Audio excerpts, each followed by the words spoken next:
رمضان اور اللہ تعالیٰ سے تعلق جبکہ شیطان قید ہے، تو اس کو کیسے مضبوط کیا جائے، کیسے استوار کیا جائے؟ جتنا ہمارے یہاں پورے سال میں نہیں کھایا جاتا اتنا رمضان میں کھاتے ہیں۔ روزہ آپ کو صحت مند بنانے کے لیے آتا ہے۔ ہم پورا سال اگر مصروفیت کی وجہ سے نہیں قرآن پاک پڑھ پاتے تو کم سے کم رمضان میں لے کے بیٹھیں۔ ہماری سوسائٹی اس وقت اخلاقی طور پہ بدترین زوال کا شکار ہے، یعنی وعدہ خلافی، جھوٹ، کام ٹھیک سے نہ کرنا، دھوکے بازی، یہ ساری چیزیں ہماری سوسائٹی میں جو ہے وہ آج عام ہے۔ نصیحت کی کثرت نے نصیحت کو بے اثر کر دیا ہے۔ اب صرف زبانی کلامی باتیں ہیں، اس کے اندر سے جو روح تھی عمل کی وہ ختم ہو گئی۔ پاکستان اس وقت جو ہے وہ ایمانداری میں 163ویں نمبر پر ہے۔ ہمارے یہاں کیریکٹر لیس قوم بن گئی۔ یہاں شریف وہ ہے جس کو موقع نہیں ملتا۔ پیٹرول پمپ والا جو ہے وہ پیٹرول کم دے گا، اور گالیاں ہم سب کیا دیتے ہیں کہ حکمران غلط ہیں۔ گھروں میں درود و سلام کا ماحول کیسے قائم کیا جائے؟ ماں باپ بچوں کو درود و سلام کے قریب کیسے کریں؟ ایک تسبیح پڑھ لیں، سارے 5 لوگ ہیں تو 500 مرتبہ درود پڑھا جائے گا۔ یہ ہیبٹ اگر بچپن سے بچے کی بن گئی تو آپ یقین مانیں وہ ساری زندگی جو ہے وہ درود و سلام پڑھنے والا بن جائے۔ بسم اللہ الرحمن الرحیم، اللہم صلی علی سیدنا و مولانا محمد و آلہ و صحبہ وبارک وسلم۔ السلام علیکم ورحمۃ اللہ وبرکاتہ۔ محترم ناظرین، ایک مرتبہ پھر آپ کو ڈائریکشن پوڈ کاسٹ حافظ احمد کے ساتھ خوش آمدید کہتے ہیں۔ آج ہمارے ساتھ موجود ہیں ایک انتہائی معروف شخصیت، ادارہ تسلیمیات کے آپ بانی ہیں، ریسرچ اسکالر ہیں، موٹیویشنل اسپیکر ہیں، جناب تسلیم رضا صاحب۔ السلام علیکم ورحمۃ اللہ۔ وعلیکم السلام ورحمۃ اللہ وبرکاتہ۔ جناب کیسے ہیں؟ خیریت سے؟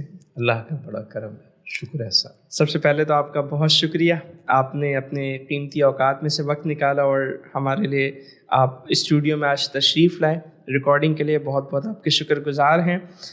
ناظرین، آج جیسا کہ آپ نے جانا ہمارے ساتھ ایک انتہائی معروف شخصیت موجود ہے، تسلیم رضا صاحب۔ تو آج ہم ان سے رمضان کے اوپر بھی بات کریں گے اور بھی کچھ ڈفرینٹ ٹاپکس ہیں ان کو بھی انشاءاللہ ہم ان سے آج ڈسکس کریں گے۔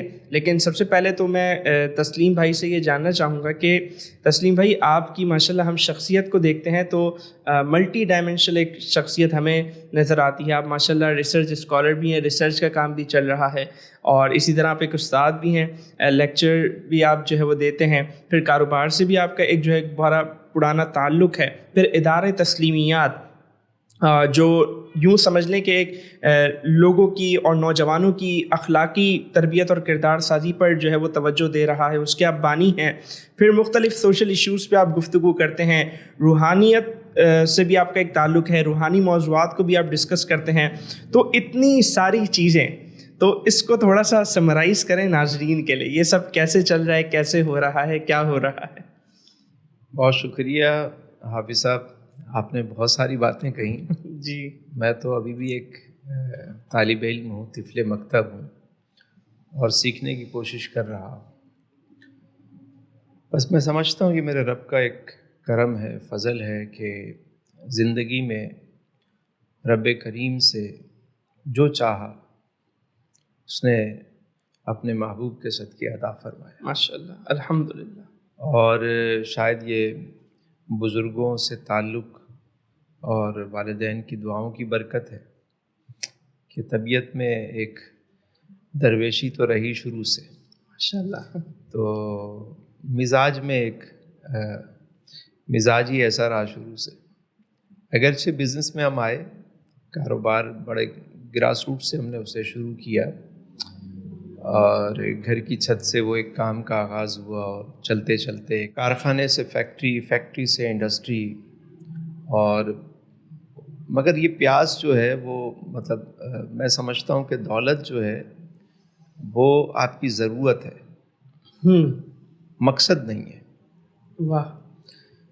جب ہم دولت کو ہی مقصد سمجھ لیتے ہیں تو خرابی جب پیدا ہوتی ہے، کیونکہ انسان کی خواہشات تو کبھی ختم نہیں ہوتی نا۔ بالکل، ضرورتیں تو فقیروں کی بھی پوری ہو جاتی ہیں، خواہشیں بادشاہوں کی بھی پوری نہیں ہوتی۔ تو اگر زندگی میں کوئی الٹیمیٹ گول نہیں ہے آپ کے، اسی مقصد پیسہ کمانا ہی ہے، تو آپ سمجھیں کہ آپ نے پھر مقصد حیات کو ہی نہ سمجھا، کیونکہ ضرورت، پھر سہولت، پھر آسائش، پھر زیبائش، پھر ستائش، نمائش، وہ بڑھتی چلی جاتی ہے اور بندہ اس میں جو ہے وہ غرق ہو جاتا ہے۔ تو ساتھ ساتھ یہ ایک دینی شوق بھی رہا، اور اللہ کے فضل و کرم سے اپنے حصے کی شمع جلانے کی چھوٹی سی ایک کوشش جاری ہے۔ دعا کریں اللہ قبول فرمائے۔ آمین آمین۔ اور بہت خوبصورت آپ نے بات کہی، اور آج کے اس دور میں کہ جہاں صرف پیسہ ہی پیسہ اور اسی سے متعلق باتیں ہو رہی ہیں، تو یقیناً نوجوانوں کے لیے اس میں ایک سبق بھی ہے۔ مجھے ایک چھوٹا سا ایک واقعہ یاد آ گیا، کسی بزرگ سے جو ہے وہ کہا گیا کہ حضرت آپ ایک گھوڑا لے لیجئے، پیدل سفر کرتے ہیں۔ انہوں نے کہا میرے پاس تو اتنے پیسے نہیں۔ بولا حضرت ہم دلا دیں گے۔ بولا ٹھیک ہے گھوڑا دلا دو گے، لیکن ظاہر سی بات اب میں گھوڑے پہ بیٹھوں گا کہ تھوڑا اچھا لگنا چاہیے نا، تو اچھا لباس ہونا چاہیے، اچھا جوتا ہونا چاہیے۔ اچھا پھر آگے کیا ہوگا؟ گھوڑے کا کھانا پینا کون کرے گا؟ گھوڑے کا خیال کون رکھے گا؟ تو انہوں نے مطلب اس بندے کو یہ سمجھایا کہ کیسے جو ہے وہ ایک کے بعد ایک چیز جو ہے وہ بڑھتی جا رہی ہے اور نکلتی جا رہی ہے۔ تو بہرحال بہت اچھے آپ نے گفتگو کی کہ مقصد حیات بندے کا، یقیناً پیسہ تو ایک ضرورت ہے، لیکن مقصد حیات کوئی گول بندے کا زندگی میں ہونا اس چاہیے۔ کو بھی دیکھیں کہ اگر ہم گولز کی بات کریں نا، تو لائف میں مطلب کسی سے بھی پوچھیں گے تو وہ اپنے گولز ضرور بتائے گا۔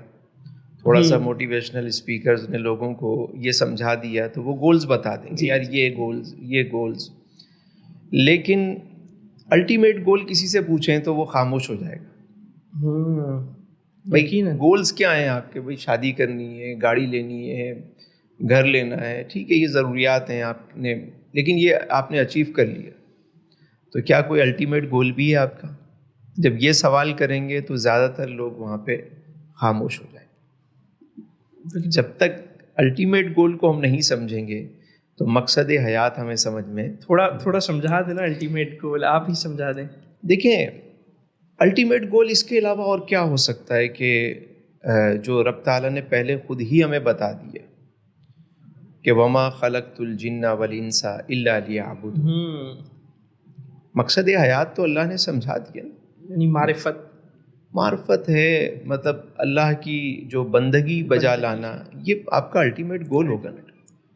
یعنی یہ ساری چیزیں تو ضروریات ہیں، زندگی کی ضروریات ہیں، اور ایک وقت آتا ہے ضرورتیں پوری ہو جاتی ہیں۔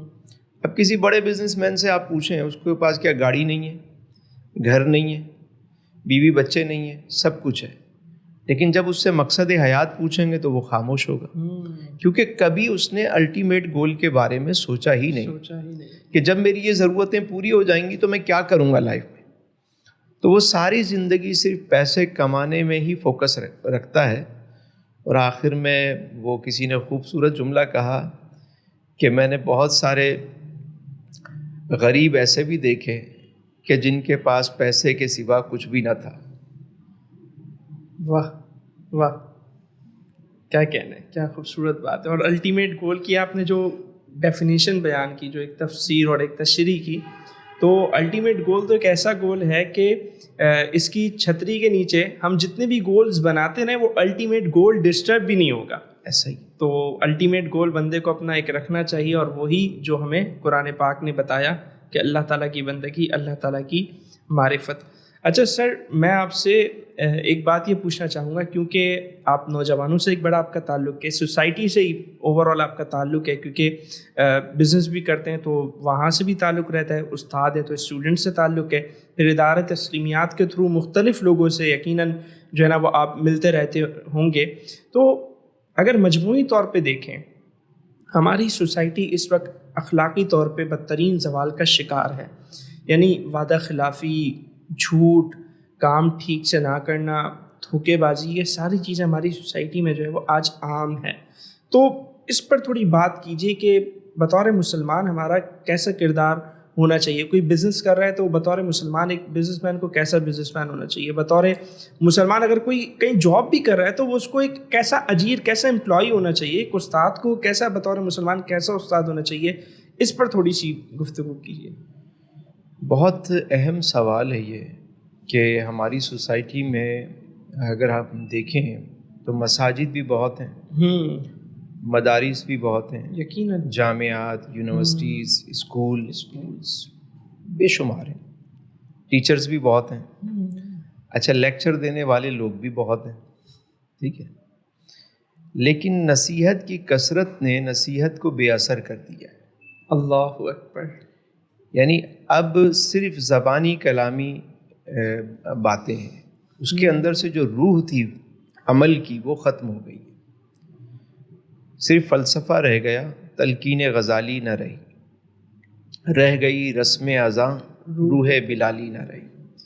آپ دیکھیے کہ شہر کراچی میں کتنے صدقہ و خیرات ہوتے ہیں، کتنے یہاں پہ دسترخوان لگتے ہیں، کتنا کچھ ہے، لیکن اس کے باوجود پاکستان اس وقت جو ہے وہ ایمانداری میں 163ویں نمبر پر ہے۔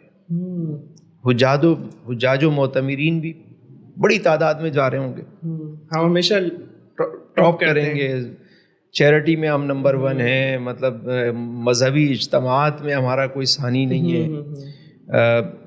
نعرے لگانے میں تو ہم میرے خیال میں دنیا میں پہلے نمبر پہ ہوں گے، جی بالکل، لیکن ایمانداری میں 100 پہلے 60واں نمبر تھا، اب 163واں نمبر آ گیا۔ کیوں؟ کبھی اس پہ ہم نے غور کیا؟ کیونکہ میرے آقا کریم علیہ السلام نے لوگوں کو بعد میں اعلان نبوت بعد میں فرمایا، آقا کریم علیہ السلام نے، اور آپ کو صادق اور امین جو ہے وہ پہلے کہا جاتا ہے، پہلے کہا گیا ہے، بالکل، یعنی صادق اور امین پہلے کہا، آپ نے اعلان نبوت بعد میں فرمایا، کیریکٹر پہلے پیش کیا، تلقین بعد میں کی۔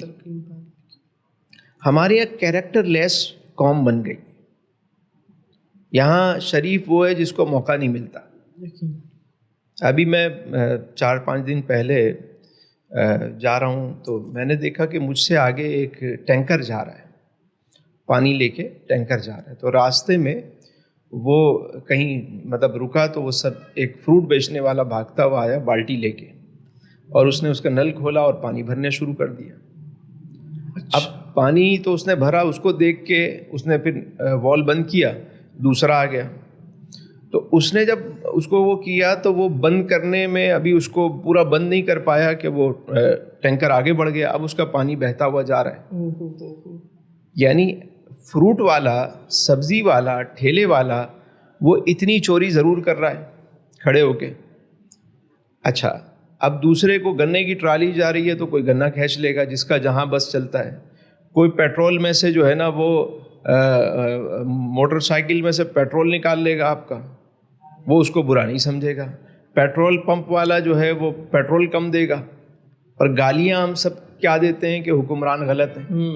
جو جہاں بیٹھا ہوا ہے، یعنی کالی مرچ میں وہ پپیتے کے بیج ڈال دے، مسالوں میں جو ہے نا وہ آپ برادہ مکس کر دو، جعلی ادویات ہمارے ملک میں بک رہی ہیں، جتنا یہاں لوگ بیماری سے نہیں مرتے اتنا یہاں دوائیوں سے مر جاتے ہیں، یقیناً، بالکل، ٹھیک ہے۔ تو ہر بندہ حاجی و نمازی بھی ہے، لیکن ملاوٹ اور بےمانی میں جو ہے نا وہ کوئی ثانی نہیں ہے، آج کوئی ٹرسٹ کرنے کو تیار نہیں ہے، بالکل۔ تو صرف وجہ یہ ہے ہم لوگوں کو سمجھاتے ہیں، اپنے آپ کو نہیں سمجھاتے۔ کاش کہ ہم اپنے آپ کو سمجھائیں، اور میرے آقا کریم علیہ السلام کی میرے آقا کریم علیہ السلام کی سیرت کا جو یہ پہلو ہے کہ صادق اور امین، سچا اور امانت دار، یہ 2 پہلو اگر آپ اپنا لیں تو میں سمجھتا ہوں کہ یہ ہمیں کامیاب ہونے سے کوئی نہیں روک سکتا۔ سچ بولنا اور امانت داری، یہ 2 بڑے اہم پہلو ہیں، اس کو ڈسکس نہیں کیا، یعنی حضور علیہ السلام کی صداقت کو، آپ کے حسن و جمال کو، آپ کے علم کو، اور آپ کے دیگر جو ہے وہ فضائل و کمالات کو تو بڑا ڈیٹیل میں ڈسکس کیا جاتا ہے، لیکن صادق و امین والا کہیں نہ کہیں شاید کمی رہ گئی۔ معاشرے میں جھوٹ تو اس قدر عام ہو گیا ہے کہ اب بہت سارے جھوٹ ایسے ہیں کہ من حیث القوم ہم اس کو جھوٹ کنسیڈر بھی نہیں کرتے۔ مثلاً بورڈ لگا ہوا ہے کہ یہ ڈٹرجنٹ جو ہے نا وہ کیسا بھی داغ دھو دیتا ہے، ہاں،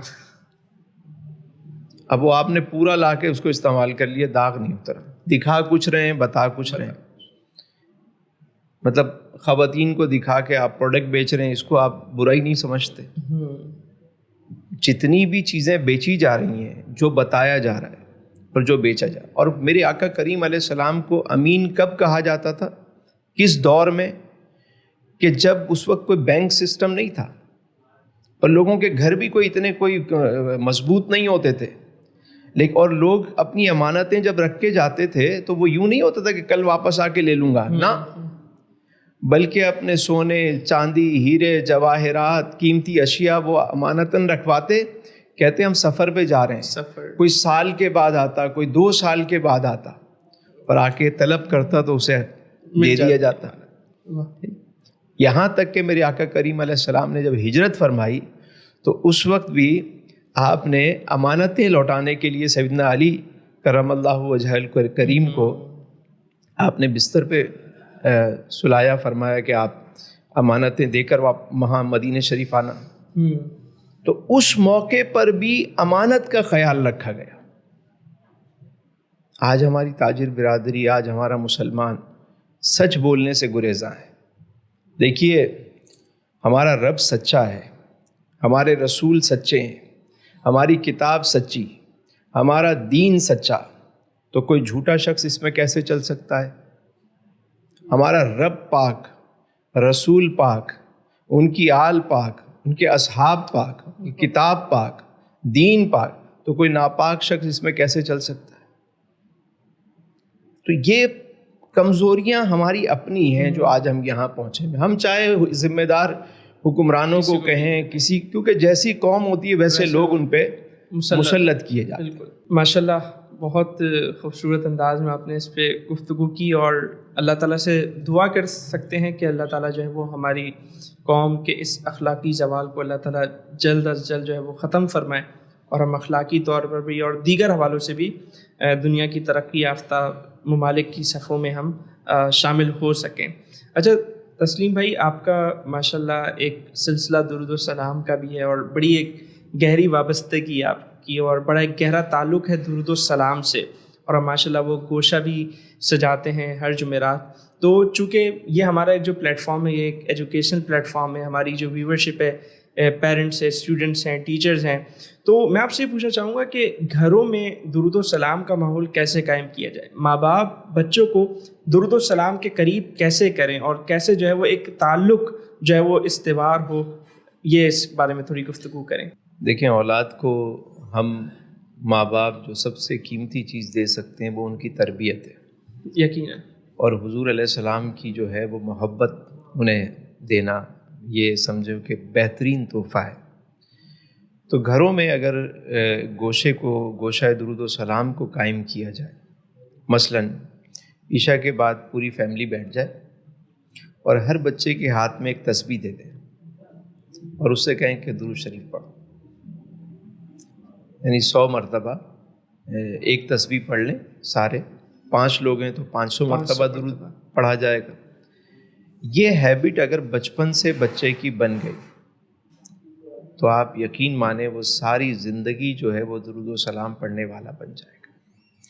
اور میں نے دیکھا ہے کہ آج کے دور میں جہاں مطلب ہم دنیا سے تو رابطے میں ہوتے ہیں، لیکن برابر میں بیٹھے ہوئے شخص سے ہمارا رابطہ نہیں ہوتا، بالکل، کیونکہ سوشل میڈیا کی وجہ سے اب لوگ جو ہے وہ آپس میں بیٹھنا انہوں نے ختم کر دیا ہے۔ ہمارے باہر سے کنیکشنز اتنے مضبوط ہو گئے ہیں کہ گھر والوں سے ہم ڈسکنیکٹ ہو گئے ہیں، بالکل ڈسکنیکٹ ہے۔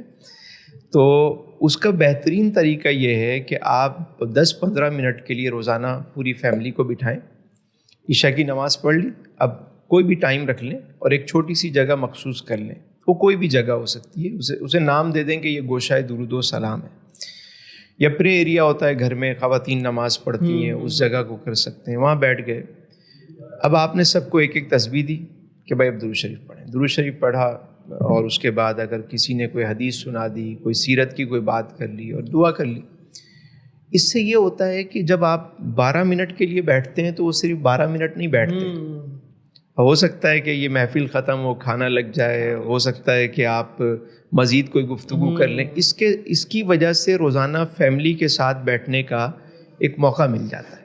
اور جب آپ روزانہ فیملی کے ساتھ بیٹھتے ہیں، بات کرتے ہیں، پھر درود شریف کا تڑکا لگتا ہے اس میں، واہ، تو گھر کے اندر برکتیں بھی آتی ہیں اور بہت خوبصورت، رحمتیں بھی آتی ہیں. واہ، تو میں سمجھتا ہوں کہ گھر کو ایک اچھا اور مثالی گھر بنانے کے لیے، ایک ہماری جاننے والی تھیں خاتون، انہوں نے مجھے ایک دن کہا کہ تسلیم بھائی میں کتنا ہی اچھا کھانا بناؤں بچے نہیں کھاتے، وہ کہتے ہیں باہر سے آرڈر کرو.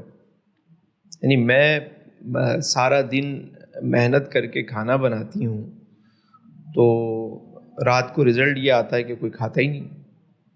تو آپ بتائیں میں کیا کروں؟ میں نے کہا میں ایک فارمولہ دے رہا ہوں آپ کو، 41 دن اس پہ عمل کریں، آپ کے ہاتھ کا کھانا پورے گھر والے کھائیں گے. اچھا، کہنے لگی اچھا؟ میں نے کہا ہاں، لیکن پابندی سے آپ کو کہنا ٹھیک. میں نے کہا سب سے پہلی بات تو یہ ہے کہ جب آپ کچن میں جائیں تو باوضو ہو کر جائیں، باوضو ہو جائیں. صحیح. اور جب آپ کھانا بنانے لگیں تو سب سے پہلے یہ نیت کریں کہ آج کھانا بہت اچھا بنے گا، بہت بڑھیا بنے گا.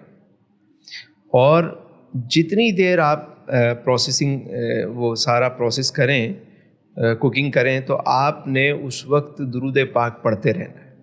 واہ، یعنی ادھر آپ نے سبزیاں ڈالیں اور ادھر آپ نے درود کی پاک، درود شریف کی سوغات بھی آپ نے سبحان ڈالی. اللہ.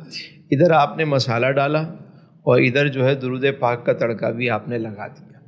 اب یہاں آپ اس کو مکس کر رہی ہیں اور درود پڑھ رہی ہیں، دم پہ ہانڈی رکھی ہوئی ہے اور آپ درود پڑھ رہی ہیں.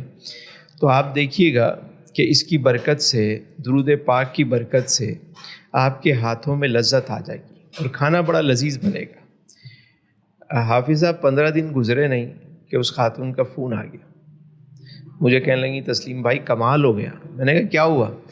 کہنے لگی کمال ہو گیا، اب سارے گھر والے میرے ہاتھ کا کھانا بڑے شوق سے کھاتے ہیں اور بہت تعریف کرتے ہیں. ماشاء اللہ. تو یہ ہوا کیا؟ میں نے کہا بس یہ درود پاک کی برکت ہے. اصل میں بات یہ تھی کہ پہلے وہ یہ جب پکاتی تھیں وہ یہی سوچتی رہتی تھیں کہ میں جتنا اچھا پکاؤں گی کوئی کھائے گا تو نہیں، یعنی وہ نیگیٹو تھاٹ کے ساتھ ہی کھانا بناتی تھیں. جی. اب وہ یہ سوچ رہی ہیں کہ کھانا درود کی برکت سے اچھا بنے گا، اچھا بنے گا. پازیٹیو سوچ آ گئی اور اچھی نیت کے ساتھ اور درود کی برکت سے کھانا بھی اچھا بننے لگا، گھر کا ماحول بھی اچھا. تو یہ درود بڑی ایک خاص نعمت ہے کہ اللہ رب العزت نے اس کا حکم ارشاد فرمایا، ملائکہ درود بھیجتے ہیں اور ایمان والوں کو حکم دیا گیا. اب اگر کوئی ایمان والا درود بھیجتا ہے تو وہ اس دائرہ کرم میں شامل ہو جاتا ہے، وہ سنکرونائز ہو جاتا ہے. جہاں پہ کرم ہی کرم ہے، جہاں پہ برکتیں ہیں، رحمتیں ہیں. یعنی اللہ درود بھیج رہا ہے محبوب پہ، واہ، ملائکہ درود بھیج رہے محبوب پہ، ایمان والوں کو حکم دیا. اب ایمان والا درود بھیجنے لگا تو وہ دائرہ کرم میں آ گئے. کیا بات ہے، کیا خوبصورت بیان کیا ہے. تو یہ اچھا حافظ صاحب ایک بات دیکھیے گا کہ درود کی فضیلت جو ہے وہ سب کو پتہ ہے. یعنی آپ کسی بچے سے بھی پوچھیں گے وہ آپ کو بتا دے گا. بالکل. لیکن درود کی توفیق اللہ اسے دیتا ہے جسے وہ پسند کرتا ہے. سبحان اللہ، سبحان اللہ. یہ بڑا راز ہے. یعنی درود کی توفیق ملنا یہ بہت بڑی نعمت ہے. تو اس لیے گھر میں سمجھتا ہوں کہ گوشہ درود قائم ہو جائے تو گھر سارا ہی آپ کا جو ہے وہ برکتوں والا ہو. بالکل بالکل بالکل. درود کی برکتوں سے جگ مگا اٹھے. اور آپ نے دوران گفتگو جو ایک بات کی پازیٹیو، یعنی ہمیں خود کو پازیٹیو رکھنا، یہ بھی بڑا جو ہے وہ ضروری ہوتا ہے گھر کے ماحول کو اچھا رکھنے کے لیے. یا ہم کچھ بھی کام کر رہے ہوں، ہمارا پازیٹیو رہنا اس میں جو ہے وہ بہت زیادہ ضروری ہوتا ہے یقیناً. ماشاء اللہ حافظ صاحب، یہ پوری سوسائٹی کا جو اس وقت سب سے بڑا مسئلہ ہے نا، جی، وہ یہ نا امیدی، نیگیٹیوٹی ہے. یعنی مطلب 22 کروڑ لوگ اگر نا امیدی کی بات کریں گے، اگر نیگیٹیوٹی کی بات کریں گے، بالکل، تو مجھے بتائیں کہ معاشرے میں پازیٹیوٹی کیسے آئے. یقیناً. آپ کسی بندے کے ساتھ تھوڑی دیر بیٹھ جائیں، ہاں، یعنی بعض تو چلتے پھرتے وہ مطلب نیگیٹیوٹی کا جو ہے نا وہ پورا PMT گھوم رہے ہوتے ہیں، آپ کی ساری ہوپ چھین لیں گے. معاشرہ کس جگہ پہنچ گیا ہے. غیبت کے علاوہ ہمارے پاس کوئی چیز رہی نہیں. بالکل بالکل. مطلب ہم منہ سے نکالتے ہیں تو بس نا امیدی کی باتیں نکالتے ہیں، جبکہ اللہ فرما رہا ہے کہ میری رحمت سے نا امید نہ ہو. تو ہم کہاں پہنچ گئے ہیں؟ تو اس سے ہمیں واپس آنا پڑے گا. وہ کتھارسس، وہ چیزیں، وہ گیدرنگ اب نہیں ہے کہ جہاں لوگوں کو امید ملے. میرا خیال ہے کہ ظلمت شب کا گلہ کرنے سے کہیں بہتر تھا کہ اپنے حصے کی شمع جلاتے جاتے. جہاں تک ہو سکے پوزیٹیوٹی کی بات کریں، امید کی بات کریں. امید پہ دنیا قائم ہے. اور بالکل یہ پلیٹ فارم بھی آپ یقین کریں کہ ہم کوشش یہی کرتے ہیں کہ زیادہ سے زیادہ پازیٹیو باتیں یہاں سے ہوں، امید والی باتیں ہوں، تاکہ جو ایک مایوسی اور نا امیدی کی ایک فضا جو آج کل بالخصوص ہمارے ملک میں بالخصوص قائم ہے، وہ جو ہے وہ ختم ہو سکے. دیکھیے آپ اس کو یوں سمجھیں کہ ECG کسی کی رپورٹ دیکھی ہے آپ نے؟ نہیں، میں نے نہیں دیکھی. وہ دیکھیں گے اس میں یوں لکیریں ہوتی ہیں، یوں یوں یوں. اچھا، صحیح. تو میں نے ایک ڈاکٹر صاحب سے پوچھا کہ ڈاکٹر صاحب یہ جو لکیر ہے یہ کیا ہے؟ کہنے لگے کہ یہ لکیر جو ہے نا یہ زندگی کی علامت ہے کہ یوں چلتی ہے زندگی، یوں چل رہی ہے. سمجھ گیا، ٹھیک ہے. لکیر سیدھی ہو گئی تو بندہ چلا گیا. یہ up down up down up down یہ زندگی کی علامت ہے. یہ جو زندگی کے رنگ ہیں، کبھی بہار، کبھی خزاں، کبھی گرمی، کبھی سردی، کبھی رات، کبھی دن، یہ تو رنگ ہے زندگی کے. یعنی رات آئی ہے تو دن بھی آئے گا، خزاں آئی ہے تو بہار بھی آئی ہے. اللہ نے کوئی رات ایسی بنائی نہیں کہ جس کے بعد صبح نہ ہوتی ہو. تو امید کے ساتھ جو ہے نا وہ جینا چاہیے، اور امید ہی آپ کو زندہ رکھتی ہے. وہ ایک شعر ہے نا، شاخیں اگر رہیں تو پھول بھی پتے بھی آئیں گے، یہ دن اگر برے ہیں تو اچھے بھی آئیں گے. آپ نے شعر سنایا تو ایک شعر ہمارا بھی جی بالکل سنا ہے، کیوں نہیں. میرا تو نہیں ہے لیکن بڑا مزیدار شعر ہے، لیکن آپ کے شعری ذوق سے میں اچھی طرح واقف ہوں. بالکل سنا ہے. کہتے ہیں یہ شرط ہے، یہ شرط ہے دستک ہو اگر دستے یقین سے. واہ. یہ شرط ہے کہ دستک ہو اگر دستے یقین سے، در چھوڑ دیوار بھی کھل جائے کہیں سے. واہ واہ واہ، کیا بات ہے. یقین کے ساتھ آپ دستک دیتے رہو، دروازہ ضرور کھلے گا. دروازہ کے دیوار ہی کھل جائے گی. آپ ذرا کوشش تو کریں. اور وہ بھی ہے نا، جو رکاوٹ تھی ہماری راہ کی، راستہ نکلا اسی دیوار سے. واہ. تو جو پازیٹیو تھنکرز ہوتے ہیں، جو کام کرنے کا کچھ حوصلہ رکھتے ہیں، یقیناً وہ کر گزر جاتے ہیں. تو بہرحال بہت اچھی گفتگو رہی، اور درود و سلام کی برکت ہے کہ ہم نے پازیٹیوٹی پہ اتنی اچھی جو ہے وہ گفتگو کر لی. اچھا تسلیم بھائی، آج جو ہماری گفتگو کا جو ایک اہم موضوع ہے اور جو ہم آپ سے ڈسکس کرنا چاہ رہے تھے، وہ بالخصوص رمضان سے متعلق تھا، کیونکہ رمضان قریب ہے. تو سب سے بنیادی بات تو میں اس حوالے سے آپ سے یہ کرنا چاہوں گا کہ ذرا ناظرین کے لیے آپ یہ گفتگو کریں کہ رمضان اور اللہ تعالیٰ سے تعلق، کیونکہ شیطان تو قید ہو جاتا ہے نا، زنجیروں میں جکڑ دیا جاتا ہے، تو اللہ تعالیٰ سے تعلق پھر بھی ہم دیکھتے ہیں کہ کمزور ہی رہتا ہے. وہ رمضان کے بعد بھی دکھ رہا ہوتا ہے، اور ڈیورنگ دا رمضان بھی ہم اس چیز کو محسوس کر رہے ہوتے ہیں. تو رمضان اور اللہ تعالیٰ سے تعلق جبکہ شیطان قید ہے، تو اس کو کیسے مضبوط کیا جائے، کیسے استوار کیا جائے؟ جس کا نہیں ہے وہ کیسے استوار کرے، اور جس کا بن گیا ہے وہ پھر مضبوط کیسے رکھے؟ اس پر تھوڑی بات کیجیے. دیکھیے پہلے تو ہم اس میسج کو سمجھیں کہ رمضان آتا کیوں ہے. جب تک ہم اس پیغام کو نہیں سمجھیں گے کہ سال میں اللہ رب العزت نے یہ مہینہ ہمیں کیوں دیا. ہر سال زندگی میں یہ آتا ہے تاکہ تم میں تقویٰ پیدا ہو، پرہیزگاری پیدا ہو. تو یہ پرہیزگاری آئے گی کیسے؟ مسئلہ یہ ہے کہ ایک مہینہ ہمیں اس انداز سے گزارنا ہے کہ جو رمضان کا جو حسن ہے کیا ہے کہ ہم صرف روزہ ہمارے پیٹ کا روزہ نہ ہو، یعنی صرف بھوکا رہنا نہ ہو. یہ روزہ ہماری زبان کا روزہ بھی ہو، ہماری آنکھ کا روزہ بھی ہو، ہمارے کان ہیں ان کا روزہ بھی ہو، تمام اعضائے بدن جو ہیں ان سب کا روزہ ہو، یعنی زبان سے جھوٹ نہ بولیں رمضان، یہ نہیں کہ آپ نے بھوکا رہ رہے ہیں، نہیں، اس زبان سے کسی کو گالی نہیں دینی، اس زبان سے کسی کی غیبت نہیں کرنی، کسی کی برائی نہیں کرنی۔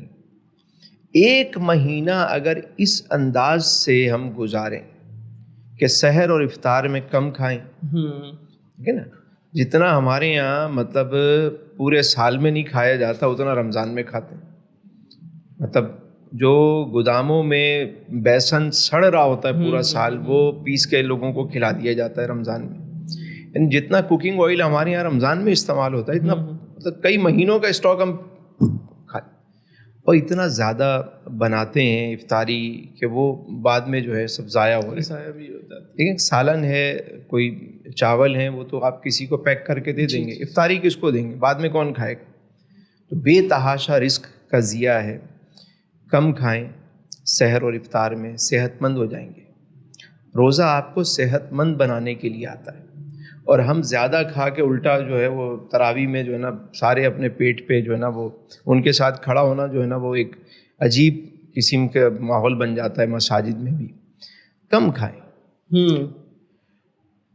اسی طرح آنکھ کا روزہ یہ ہے کہ غلط چیزیں نہ دیکھیں۔ اب آپ نے روزہ رکھا ہوا ہے، سارا دن بیٹھ کے موویز دیکھ رہے ہیں، تو بھائی آپ نے آنکھوں کا کیا روزہ رکھا؟ ان آنکھوں سے مطلب اگر دیکھنا ہی ہے، قرآن پاک نزول قرآن کا مہینہ ہے، ہم پورا سال اگر مصروفیت کی وجہ سے نہیں قرآن پاک پڑھ پاتے تو کم سے کم رمضان میں لے کے بیٹھیں، ترجمے کے ساتھ قرآن پاک کو پڑھیں، تفسیر کے ساتھ قرآن پاک کو پڑھیں، سمجھیں کہ اللہ نے جو کتاب ہمیں دی ہدایت کے لیے اس سے ہم استفادہ کریں۔ نہیں پڑھ سکتے سن لیں تفسیر کو۔ اسی طرح حضور کی سیرت ہے، بہت مطلب اہم۔ ہم مسلمان ہیں، غلامی رسول میں موت بھی قبول ہے نعرہ ہم لگاتے ہیں، تو غلامی رسول میں حیات قبول کیوں نہیں؟ بالکل۔ اپنی زندگی کو ان کی حیات مبارکہ کے، ان کی اتباع کے مطابق ہم کیوں نہیں ڈھال سکتے؟ تو حضور کی سیرت کو پڑھیں۔ جب ہم سیرت پڑھیں گے تو جبھی تو سمجھ میں آئے گا میرے آقا کریم علیہ السلام نے اپنی زندگی کیسے گزاری۔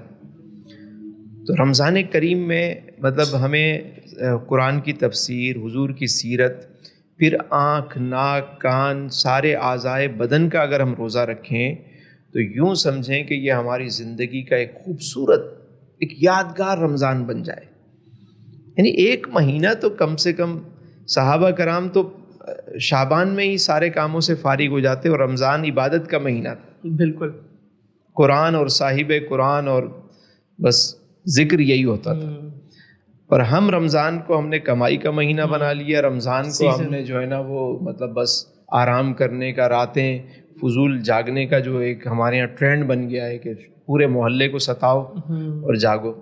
مطلب سمجھ نہیں آتا ہے کہ یہ تو راتیں عبادت کی ہیں، عبادت، اور دن میں جو ہے وہ روزہ رکھنا ہے۔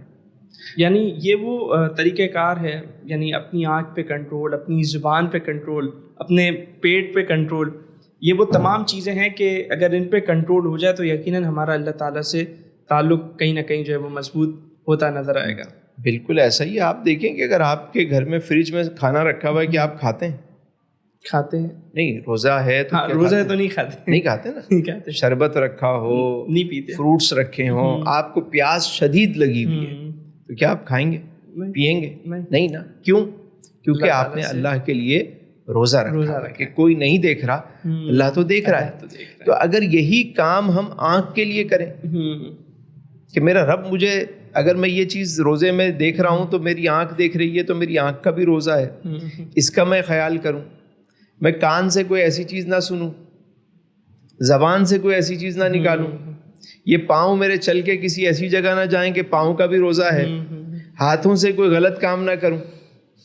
تو جب پورے اعضائے بدن، یہ حواس خمسہ جو ہے یہ بڑے اہم ہے، یہ بہت بڑا راز ہے حواس خمسہ۔ اچھا، یہ میں آپ سے عرض کروں کہ حواس خمسہ جو ہے یہ بہت بڑا راز ہے، روحانیت کا بہت بڑا راز ہے۔ کیسے؟ دیکھیے، حواس خمسہ کو سمجھنے کی ضرورت ہے۔ حواس خمسہ جب تک ہمارے ٹھیک نہیں ہوں گے تو ہمارے اندر کوئی چینج نہیں آئے گا. ہم اب پتہ کیسے چلے کہ یہ حواس خمسہ صحیح کام کر رہے ہیں؟ مثلاً کان ہے. اب کان آپ کے اگر کہیں گانا بج رہا ہے اور کان مست ہو رہے ہیں، یا کہیں تلاوت سن کے یہ خوش ہو رہے ہیں، یا کہیں نعت سن کے یہ جھوم رہے ہیں، یا کوئی اچھی بات سن کے یہ محظوظ ہو رہے ہیں، یا غیبت سن کے یہ خوش ہو رہے ہیں. اب یہ پتہ آپ نے کرنا ہے. میرے من کی دنیا کیسی ہے یہ آپ کو آپ کے کان بتائیں گے. واہ واہ واہ واہ، سمپل ہو گیا. بالکل. آپ کے اندر کیا چل رہا ہے یہ آپ کے کانوں سے پتہ لگے گا کہ آپ کے کان کون سی ٹیون پہ جو ہے نا وہ جھومنا شروع کرتے ہیں اور کون سی ٹیون برا مانتے ہیں. آنکھیں ہیں.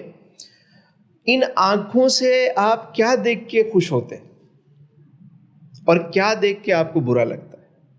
اس کھڑکی سے آپ کو پتہ لگ جائے گا کہ آپ کے اندر من کی دنیا کیا ہے. ٹھیک ہے.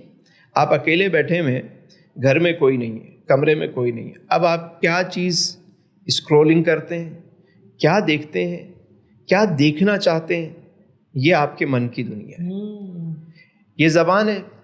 اس زبان سے کیا بول کر آپ کو اچھا لگتا ہے. لوگوں کی غیبتیں کر کے اگر آپ کو مزہ آتا ہے تو آپ کے اندر جو ہے وہ غلاظت ہے. بھلے آپ نے حلیہ جبہ و دستار کچھ بھی بنا لی، آپ کی زبان بتاتی ہے کہ آپ کے اندر کیا ہے.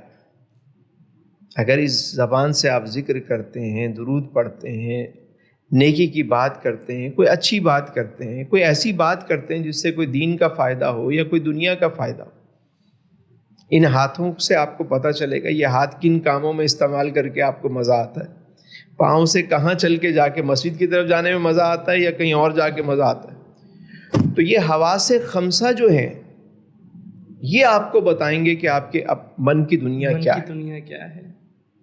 آپ کو اکیلے میں، تنہائی میں کیا خیال آتے ہیں، کیا کرنے کو دل چاہتا ہے. جو آپ تنہائی میں ہوتے ہیں وہ در حقیقت آپ ہوتے ہیں.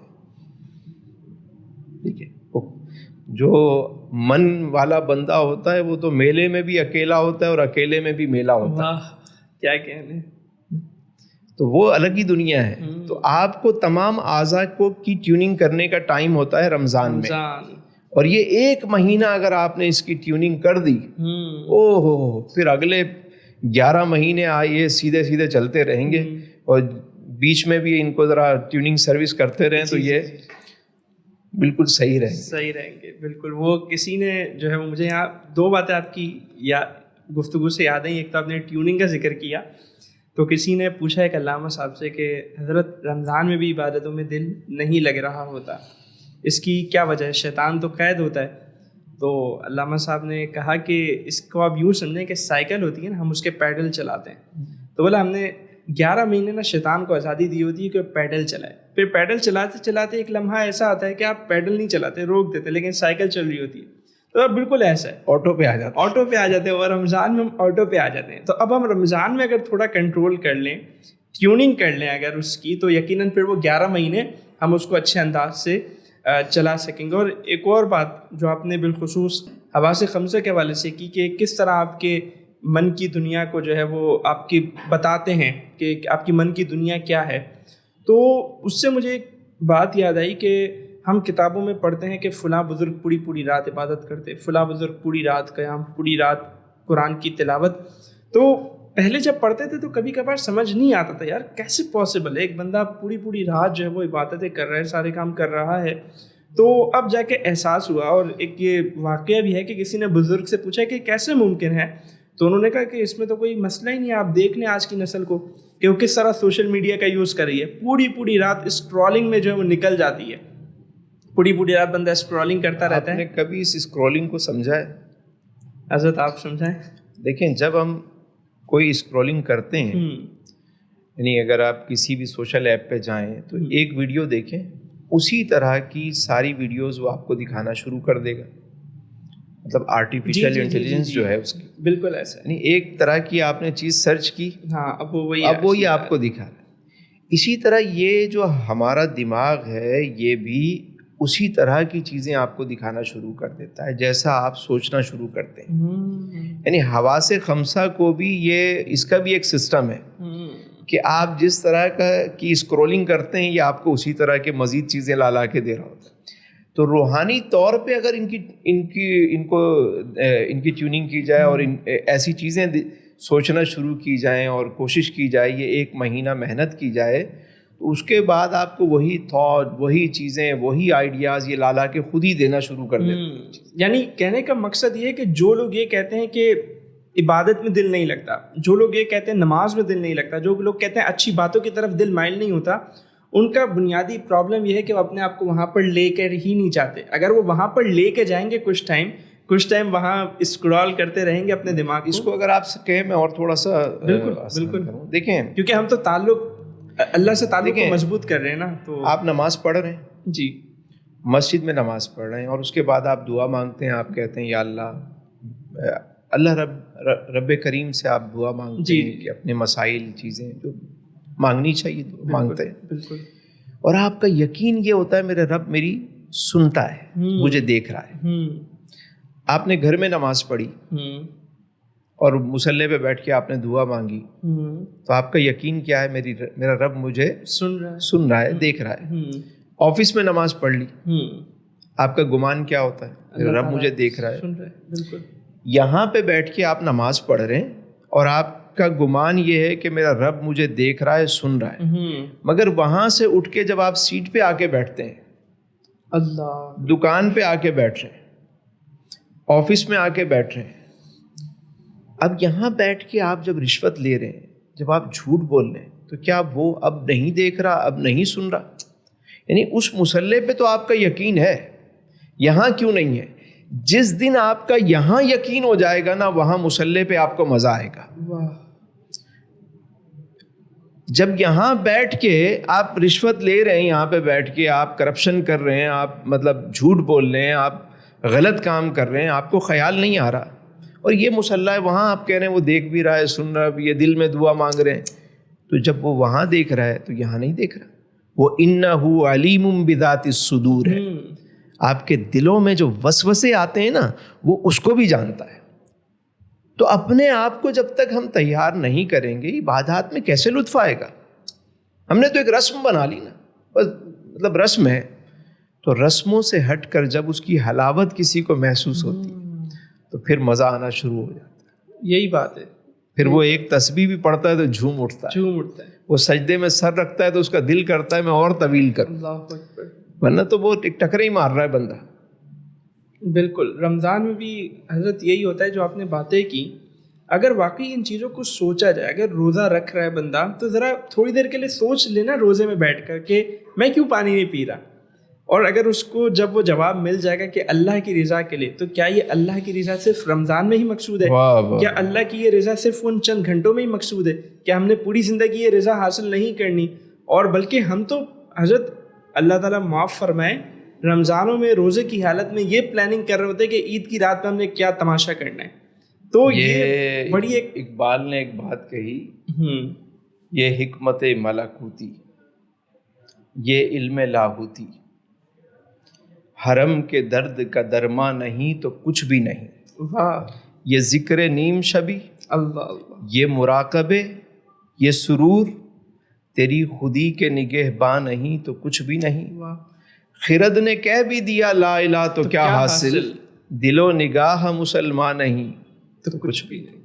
تو جب تک دل اور نگاہ کو پاک نہیں کریں گے, وہ کیف و سرور, وہ جذب و مستی کیسے ملے گی؟ بالکل بالکل. اللہ تعالیٰ جو ہے وہ ہمارے حال پہ رحم فرمائے اور ہمارا تعلق اللہ تعالیٰ سے مضبوط ہو, ہم ایسا یہ رمضان ہمارا گزرے. اچھا تسلیم بھائی, یہ تو ہم نے بات کر لی اللہ تعالیٰ سے تعلق کیسے مضبوط ہو, دعاؤں میں کیسے اثر پیدا ہو, رمضان ہمیں نیک کیسے بنائے. اب میں چاہتا ہوں کہ تھوڑا سوشل ایشوز کو بھی ہم اگر دیکھیں, جیسا آپ نے اشارہ بھی کیا کہ ایک پوری رات تماشا ہوتا ہے, رمضان میں جو کرکٹ میچز شروع ہو گئے ہیں, یہ اس پر تھوڑی بات کریں. ہر روز کرکٹ چل رہا ہوتا ہے. پھر روزہ کشائی اور افطار پارٹیاں جو ہمارے یہاں ایک سلسلہ ہوتا ہے, تو اس میں ہم دیکھتے ہیں کہ وہ مطلب افطار ہوتی ہے اور اس کے فوراً بعد ڈنر ہوتا ہے. تو اس کے درمیان اگر وہ کسی اور جگہ پہ ہے تو نماز کا ایک جو خیال ہوتا ہے وہ رکھنا بڑا مشکل ہوتا ہے. پھر ڈنر چل رہا ہے تو وہ چل ہی رہا ہے, عشاء کی اذانیں ہو گئی ہیں, گپے لگ رہے ہیں. تو یہ مطلب ان چیزوں سے کیسے باہر آیا جائے. پھر روزہ کشائی میں بھی اور افطار پارٹیوں میں بھی ایک عجیب و غریب ماحول کہیں کہیں ہمیں نظر آتا ہے. تو یہ جو ایشوز ہیں، رمضان تو ہماری تربیت کے لیے ہے نا، ہماری روحانی اخلاقی تربیت کے لیے، اور ہم تو ان کاموں میں پڑے ہوئے ہیں. اس کو تو ہم اس طرح جو ہے وہ انجوائے کر رہے ہیں، اور اس کی کچھ جھلک ہمیں جو ہے وہ کئی ٹرانسمیشنز میں بھی جو ہے وہ ہمیں نظر آتی ہیں جہاں ایک الگ ہی انداز سے رمضان کو پیش کیا جا رہا ہوتا ہے. تو اس پر تھوڑی گفتگو کریں. میرا خیال ہے کہ سب آپ کے اپنے اختیار میں ہے. آپ اگر رمضان کو صحیح معنوں میں اس کا لطف لینا چاہتے ہیں تو بہت ساری چیزوں سے آپ بچ سکتے ہیں. مجھے کئی چینل سے مطلب ایک عرصے سے آفر ہوتی ہے کہ رمضان میں آپ آ کے بیٹھیں. میری اولین کوشش ہوتی ہے کہ میں منع کر دوں. صحیح. کہ میں رمضان میں میں ایکٹیویٹیز سے بہت زیادہ بچتا ہوں. اچھا. میں سمجھتا ہوں کہ رمضان ایک انفرادی عبادت کا مہینہ ہے. صحیح. یعنی تزکیہ نفس کا مہینہ. پورا 11 مہینے آپ پبلک میں ادھر ادھر لگے رہتے ہیں. کیوں رمضان میں اعتکاف کو رکھا گیا؟ جی. تاکہ آپ اپنا محاسبہ کر سکیں، اپنے پہ غور و فکر. میری اپنی یہ سوچ ہے کہ رمضان انفرادی عبادت کا مہینہ ہے.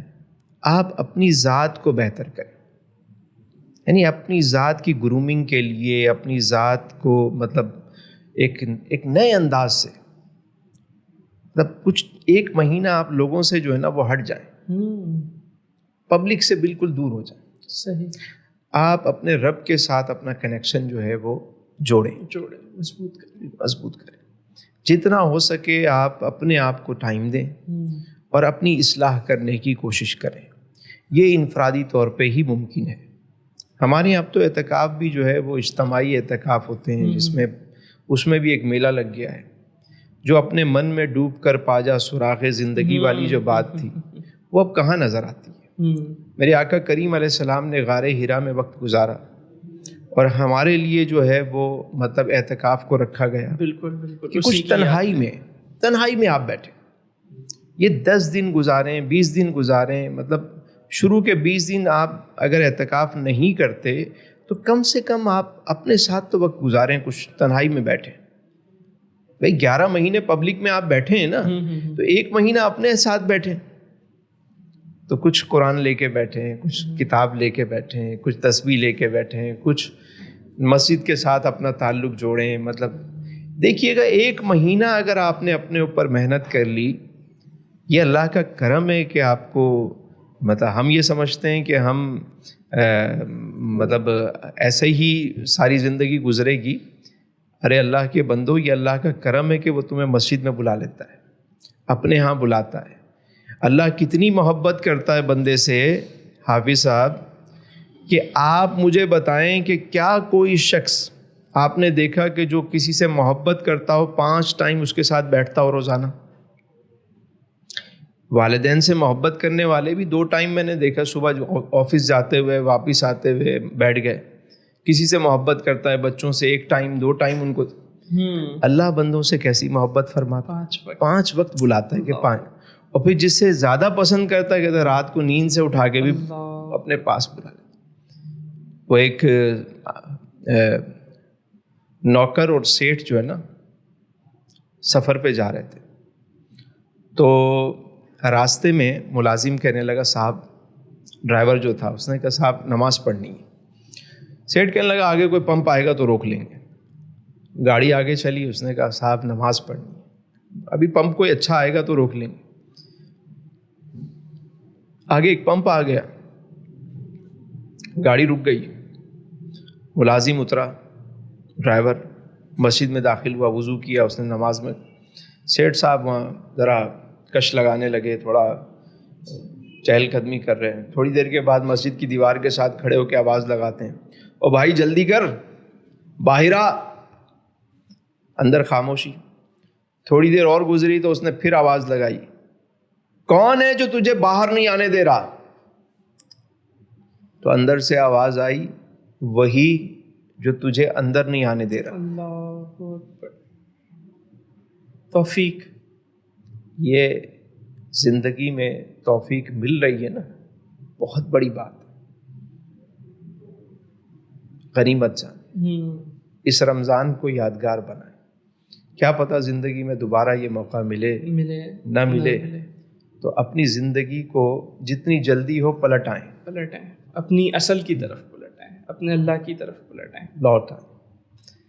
اللہ تعالیٰ سب کو آسانیاں دے. آمین آمین. اور آپ نے یقیناً بہت اچھی بات کی کہ انفرادی عبادت اور اپنے آپ کو, اپنے ساتھ بندے کو کچھ وقت گزارنا چاہیے اور اللہ تعالیٰ سے یقینی سی بات ہے اپنا تعلق مضبوط کرنا چاہیے.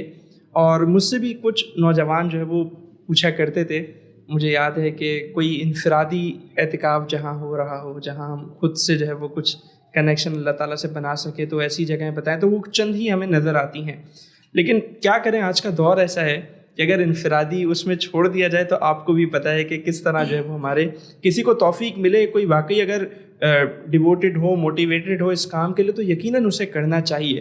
ورنہ اجتماعی اعتکاف ہمارے لیے یوں اچھے ہیں کہ وہاں بندہ جو ہے وہ مسائل سیکھ لیتا ہے, کیونکہ آج کل ہماری نوجوان نسل مسائل سے بھی بڑی دور ہے نا, تو مسائل سیکھ لیتا ہے, عقیدے کی کچھ باتیں اسے جو ہے وہ پتہ چل جاتی ہے, کچھ اچھے لوگوں کی صحبت جو ہے وہ مل جاتی ہے, وہاں سے کچھ مائنڈ مل جاتا ہے. ورنہ جس شخص کی یہ چیزیں پوری ہوں, مسائل اس سے آتے ہوں, عقیدے اس سے آتے ہوں, تو یقیناً پھر اسے اپنے ساتھ جو ہے نا وہ کچھ وقت گزارنا چاہیے. اچھا حضرت, میں بس بالکل اس کو رمضان والے ٹاپک کو تو آخر کی طرف لاؤں گا. بس ناظرین کو یہ بتا دیں کہ نیو ایئر بھی آتا ہے, ریزولوشنز ہم بناتے ہیں نا اپنی, اور کچھ اہم مواقع ہوتے ہیں, تو رمضان کے حوالے سے بھی ہماری کچھ ریزولوشنز ہونی چاہیے کہ رمضان جائیں تو ہم اپنی روٹین تاکہ اس کو برقرار رکھ سکیں. ایسا نہیں ہو کہ یہاں رمضان کا اور یہاں ہم پورے کے پورے تبدیل ہو گئے. دیکھیں, یہ تو آپ نے سنا ہی ہوگا کہ 41 دن اگر کوئی شخص جماعت کے ساتھ نماز پڑھ لے تو اس کی پھر ہیبٹ بن جاتی. بالکل. یعنی جو اب نئی ریسرچ آ رہی ہے اس میں تو یہ ہے کہ 21 دن کے اندر اندر آپ کی جو ہے نا وہ ہیبٹ بننا شروع ہو جاتی ہے. تو دین نے آپ کو 30 دن دیے ہیں. بیسیکلی یہ ہماری عادتیں. میں نے آپ سے پہلے کہا کہ رمضان اسٹارٹ ہونے سے پہلے ہی اگر ہمارا مائنڈ بن جائے کہ اس رمضان کو ایک یادگار رمضان بنانا ہے اور اپنی اصلاح کرنی ہر حوالے سے. ظاہر عادتیں ہیں, وہ ایک دن میں چینج نہیں ہوتی, لیکن آپ کو مطلب ہر چیز کو سنبھالنا ہے. جہاں نفس کو سنبھال لیں, آپ کھانا نہیں کھاتے, وہیں آنکھوں کو, کانوں کو, باقی اعضاء کو, اور نماز کی پابندی رکھیں. یہ نہیں کہ صبح سے سو رہے ہیں شام تک سو رہے ہیں, نمازیں چلی گئیں. بالکل ایسا. نماز کی پابندی کریں گے تو آپ دیکھیے گا کہ رمضان کے بعد آپ کی وہ عادت برقرار رہے گی. ٹھیک ہے نا. فجر میں بہت سارے لوگ نہیں اٹھ پاتے, مطلب ہمارے شہر کراچی کے تو معاملات ہی الگ ہیں. تو رمضان اتنا خوبصورت ہے کہ لوگ سحری میں اٹھتے ہی ہیں, تو فجر میں نماز پڑھ لیں. تو جب پورا مہینہ آپ جماعت سے نماز پڑھتے ہیں تو کیا ہوتا ہے, آپ کی عادت بن جاتی ہے. بالکل. تو اپنی عادتوں کو صحیح کریں. ہر کامیاب اور ناکام شخص میں جو فرق ہوتا ہے وہ عادتوں کا ہوتا ہے. آپ نیکوکاروں کی عادتیں اپنائیں گے, آپ نیک بن جائیں گے. عادتیں اچھی ہو گئیں تو وہ عادت پھر عبادت بن جاتی ہے. بالکل بالکل. تو میں سمجھتا ہوں کہ اپنی عادتوں پہ ہمیں محنت کرنی پڑے گی. اور میرے ذہن میں ایک اور بھی بات آئی کہ کوئی بھی کام اگر اچھے سے ہم نے کرنا ہو تو ہم اس کو پلان کرتے ہیں, تو رمضان کے لیے بھی کچھ نہ کچھ پلاننگ ہونی چاہیے نا. ہم اپنے 24 گھنٹے اس کو ڈیوائڈ کریں کہ کس, یعنی یہ ٹائم عشاء کا ہے تو پھر تراویح پڑھنی ہے تو 2-3 گھنٹے تو وہیں جانے. اس کے بعد کیا ہو سکتا ہے, سحری سے پہلے کیا ہو سکتا ہے, سحری کے بعد کیا ہو سکتا ہے, فجر کے بعد کیا ہو سکتا ہے. یہ سوچا کہ آپ صرف قرآن کریم کی تفسیر کو ہی ٹارگٹ کریں. آپ کا پورا رمضان بہت اچھا گزر جائے گا کہ قرآن میں نے مکمل پڑھنا ہے تفسیر کے ساتھ, میں نے حضور کی سیرت پڑھنی ہے تفسیر کے ساتھ. بالکل. تو اب آپ دیکھیں پورا رمضان میں آپ کو ایک مصروفیت مل گئی, اور ساتھ میں ذکر و اذکار, باقی نمازیں, عبادات تو چل ہی رہے ہوتے ہیں, لیکن کوئی ایک ٹارگٹ بنا لیں, ایک گول بنا لیں کہ میں اس رمضان میں یہ کام کروں گا. تو رمضان سہل بھی ہو جائے گا اور آپ کو ایک کام مل جائے گا, اپنے مائنڈ سیٹ کو کوئی کام دے دیں گے. ورنہ یہ آپ کو کہیں نہ کہیں ایسی جگہ بٹھائے گا کہ آپ کا یہ رمضان بھی پھر ایسا نہ ہو کہ ضائع ہو, اس کو یادگار بنائے. بہت بہت خوبصورت. اچھا حضرت, ایک اور بات جو رمضان سے بھی تعلق رکھتی ہے لیکن عمومی روٹین سے بھی تعلق رکھتی ہے, صدقہ و خیرات کی, چیریٹی کی اگر ہم بات کریں تو رمضان میں جو ہے وہ اس کا رجحان بڑھ جاتا ہے. تو سب سے پہلے تو میں یہ چاہوں گا کہ تھوڑی سی وضاحت اس پہ ہو کہ صدقہ و خیرات کیوں ضروری ہے, آخر ہمارے لیے کیوں چیریٹی کرنا ضروری ہے. اور پھر رمضان میں چونکہ اس کا رجحان بڑھ جاتا ہے, دیگر دنوں کے مقابلے میں، کیونکہ ثواب بھی زیادہ ہے اور لوگ اپنی عموماً زکوٰۃ وغیرہ نکالنے کا اہتمام بھی اس مہینے میں کرتے ہیں، تو اس پر بھی تھوڑی لوگوں کو توجہ دلائیں کہ کہاں کہاں خرچ کیا جائے. یہ پہلی بات، کہاں کہاں، اور دوسری بات کس انداز سے خرچ کیا جائے، یعنی مصرف خرچ کرنے کی جگہ وہ بھی بتائیں اور انداز کیا ہو وہ بھی بتائیں. لیکن اس سے پہلے ذرا یہ بھی بتائیں کہ آخر یہ ضروری کیوں ہے ہمارے لیے. دیکھیے روزے میں تو آپ کو یہ سارا دن جب آپ بھوکے پیاسے رہتے ہیں تو آپ کو یہ احساس ہوتا ہے کہ جو لوگ بھوکے رہتے ہیں ان پہ کیا گزرتی ہے، بھوک کی شدت کیا ہوتی ہے. تو ان غربا، ان مساکین کا بھی خیال کرنا چاہیے. لیکن ہمارا شہر جو ہے، خاص طور پہ کراچی جو ہے، ایک تجارت کا ایک ہب ہے، تو ہماری سوچ بھی تاجرانہ ہے. ہم مطلب جو ہے وہ جمع اور ضرب مطلب زیادہ کر رہے ہوتے ہیں کہ زیادہ ثواب، زیادہ چیزیں. اللہ کے ہاں نیتیں دیکھی جاتی ہیں. یقیناً صحابہ کرام علیہم الرضوان رمضان آنے سے پہلے اپنے سارے معاملات سے فارغ ہو جاتے تھے. یعنی بعض صحابہ تو رجب میں ہی اپنے مال کی زکوٰۃ اور چیزیں نکال دیتے تھے، شعبان میں نکال دیتے تھے، تاکہ رمضان میں وہ یکسوئی کے ساتھ عبادت کر سکیں. اچھا، اب جب آپ شعبان میں ان دنوں میں آپ یہ کام کر لیتے ہیں تو رمضان میں آپ کو یہ فکر نہیں ہوتی کہ مجھے بانٹنا ہے. آپ پہلے ہی لوگوں کو دے دیں تاکہ لوگوں نے بھی جو خریداری کرنی ہے، چیز کرنی ہے، وہ اپنی کر لیں. دوسری بات یہ ہے کہ زکوٰۃ کا جو مین مصرف ہے، وہ جو اچھا مصرف ہوتا ہے، وہ آپ کے قریبی اعزہ اقربا ہیں. پہلے ان کو دیکھیں، آس پڑوس میں دیکھیں. اگر دکاندار ہیں آپ تو آپ کے ملازمین ہیں، فیکٹری آنر ہیں تو آپ کے ملازمین ہیں.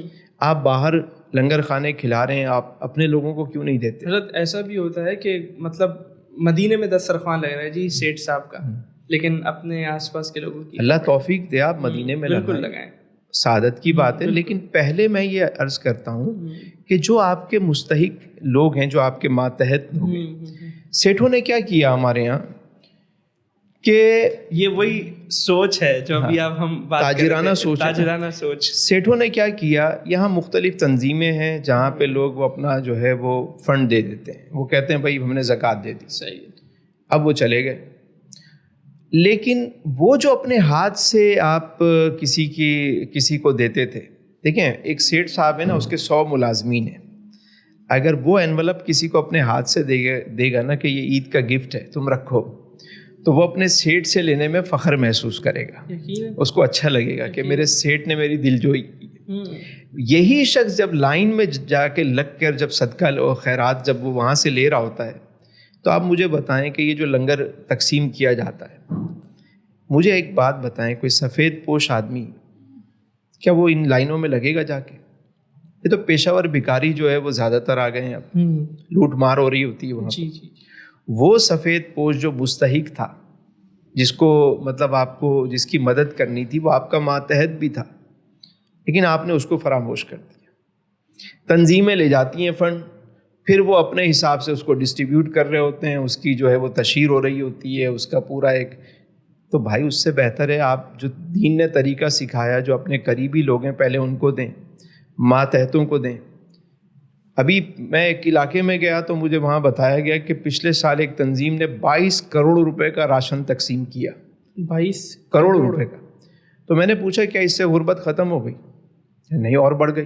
وہ تو ایک مہینے میں کھا کے. تو میں نے کہا کیا غریب صرف رمضان میں ہوتے ہیں، باقی دن میں نہیں ہوتے؟ ایسا بھی نہیں ہے. اب ہمارے یہاں جو یہ سسٹم ہے، میں نے کہا 22 کروڑ روپے میں اگر یہاں پہ کوئی ڈپارٹمنٹل اسٹور بنا دیا جاتا، واہ، اور جو غربا ہیں ان کو اسپیشل کارڈ ایشو کیے جاتے، ڈسکاؤنٹ ریٹ پہ دی جاتی چیزیں، تو پورا سال وہ ادارہ ارننگ بھی کرتا اور لوگ وہاں سے کم قیمت پر سامان بھی غریب لوگ لے سکتے تھے. بہت خوبصورت. اور کئی لوگوں کو روزگار بھی مل جاتا. بہت خوبصورت. لیکن مجھے بتائیں، ابھی راشن آپ بانٹیں گے، اچھی بات ہے، سستے بازار کیوں نہیں لگا دیتے آپ؟ جہاں لوگ جا کے سفید پوش آدمی جا کے خاموشی سے سستی قیمت پہ اپنا اناج خرید کے لیے آئے، ضروریات کی چیزیں اٹھا لیں. کیوں چاہتے ہیں کہ لوگ لائنوں میں لگ کے ہی لیں؟ یہ 20-25 سال پہلے کی بات ہے. اسی شہر کراچی میں ایک حاجی صاحب کے ساتھ ہم جاتے تھے، تو وہ ہمیں کہتے تھے کہ رمضان میں راشن. تو میں ان کے ساتھ جاتا تھا تو پتہ چلا کہ جب جھوپڑی میں رہنے والے سے بھی ہم بلاتے تھے کہ بھائی یہ فلاں دن راشن ملے گا آپ آ کے لے لیجئے گا, وہ پوچھتے تھے زکوٰۃ ہے, صدقہ ہے؟ ہم کہتے تھے ہاں. کہتے نہیں چاہیے. اچھا, ہمارے پاس ہے, ہمیں نہیں چاہیے. آج آپ شہر کے بیچ میں کھڑے ہو جائیں اور لکھ دیں کہ زکوٰۃ و فطرہ کا مال ہے, صرف مستحق لوگ لیں, لوگ کپڑے بھی پھاڑ دیتے ہیں. بالکل, لوگوں کے اندر سے حس ختم ہوتی جا رہی ہے. پوری قوم جو ہے وہ مانگنے پہ لگتی جا رہی ہے. مطلب کون سا بندہ ہے جو نہیں مانگ رہا؟ سفید پوش آدمی کے اندر اتنی ہمت ہی نہیں ہوتی کہ وہ جا کے لے سکے. اب وہ لینے والے کون ہیں؟ اب آپ ذرا اس کو کر لیں. اور یہ تو ہم بھی دیکھتے ہیں نا رمضان کے آخری اشروں میں پورے جتھے کے جتھے وہ آ جاتے ہیں یہاں پہ. جو مستحق تھا, جو دین نے سکھایا تھا. اور یہ جو ہمارے یہاں بزنس مین ڈپریشن میں ہے, یہ جو بزنس مین شوگر پیشنٹ ہے, یہ جو بلڈ پریشر کا مریض بن گیا ہے, وجہ کیا ہے؟ اپنے ہاتھوں سے وہ صدقہ و خیرات نہیں کرتا. جو تسکین ملتی تھی نا اس کو, جو کتھارسس ہوتا تھا, کسی کے گھر گیا ملازم کے, وہاں جا کے پیسے دیے اس نے, ختم ہو گیا سارا, بس دے دیا ایک بے پرواہی سے. اپنا اس نے بوجھ اتارا کہ میں نے دے دیا, اور وہ تنظیمیں اپنے طور پہ مطلب کر رہی ہیں.